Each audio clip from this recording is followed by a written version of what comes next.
जब इस प्रकार राज्य करते हुए श्री रघुनाथ जी को बहुत वर्ष व्यतीत हो गए, तब एक दिन काल तपस्वी के वेश में राजद्वार पर आया।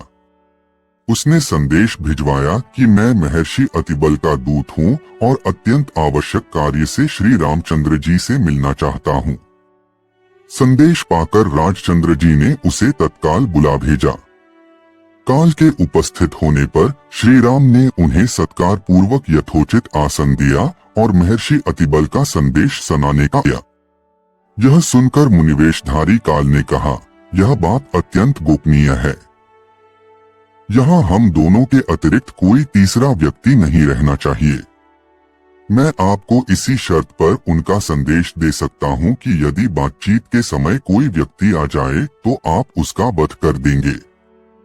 श्री राम ने काल की बात मानकर लक्ष्मण से कहा, तुम इस समय द्वारपाल को विदा कर दो और स्वयं ड्योढ़ी पर जाकर खड़े हो जाओ।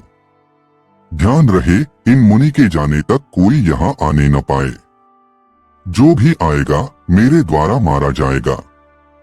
जब लक्ष्मण वहां से चले गए तो उन्होंने काल से महर्षि का संदेश सुनाने के लिए कहा। उनकी बात सुनकर काल बोला, मैं आपकी माया द्वारा उत्पन्न आपका पुत्र काल हूँ। ब्रह्मा जी ने कहलाया है कि आपने लोगों की रक्षा करने के लिए जो प्रतिज्ञा की थी वह पूरी हो गई। अब आपके स्वर्ग लौटने का समय हो गया है। वैसे आप अब भी यहाँ रहना चाहें तो आपकी इच्छा है।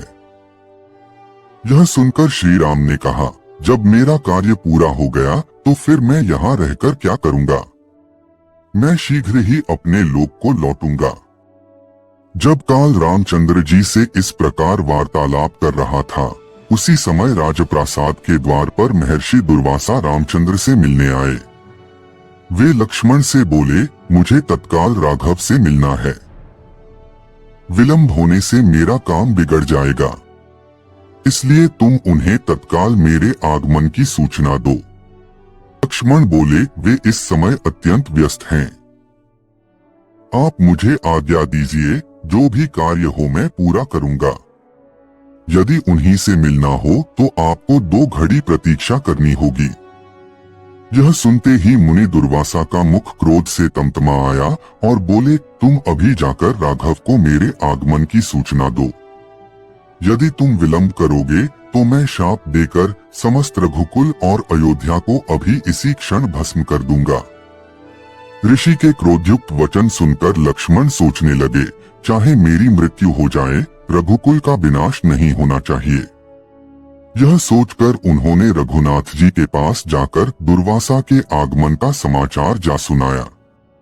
रामचंद्र जी काल को विदा कर महर्षि दुर्वासा के पास पहुँचे।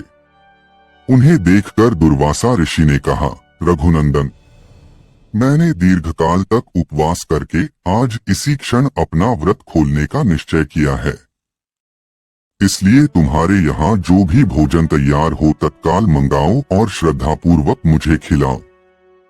रामचंद्र जी ने उन्हें सब प्रकार से संतुष्ट कर विदा किया। फिर वे काल की दिए गए वचन को स्मरण कर भावी भ्रातृ वियोग की आशंका से अत्यंत दुहखी हुए। अग्रज को दुहखी देख लक्ष्मण बोले, प्रभु, यह तो काल की गति है। आप दुहखी न हो और निश्चिंत होकर मेरा वध करके अपनी प्रतिज्ञा पूरी करें। लक्ष्मण की बात सुनकर वे और भी व्याकुल हो गए।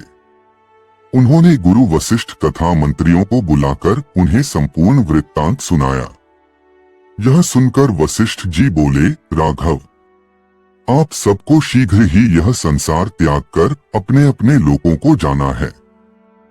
इसका प्रारंभ सीता के प्रस्थान से हो चुका है। इसलिए आप लक्ष्मण का परित्याग करके अपनी प्रतिज्ञा पूरी करें। प्रतिज्ञा नष्ट होने से धर्म का लोप हो जाता है। साधु पुरुषों का त्याग करना उनके वध करने के समान ही होता है। गुरु वशिष्ठ की सम्मति मानकर श्री राम ने दुहखी मन से लक्ष्मण का परित्याग कर दिया। वहां से चलकर लक्ष्मण सरयू के तट पर आए। जल का आचमन कर हाथ जोड़ प्राणवायु को रोक उन्होंने अपने प्राण विसर्जन कर दिए। दोस्तों, आपको ये वीडियो पसंद आई तो वीडियो को लाइक और चैनल को सब्सक्राइब करके एक प्यारा सा कमेंट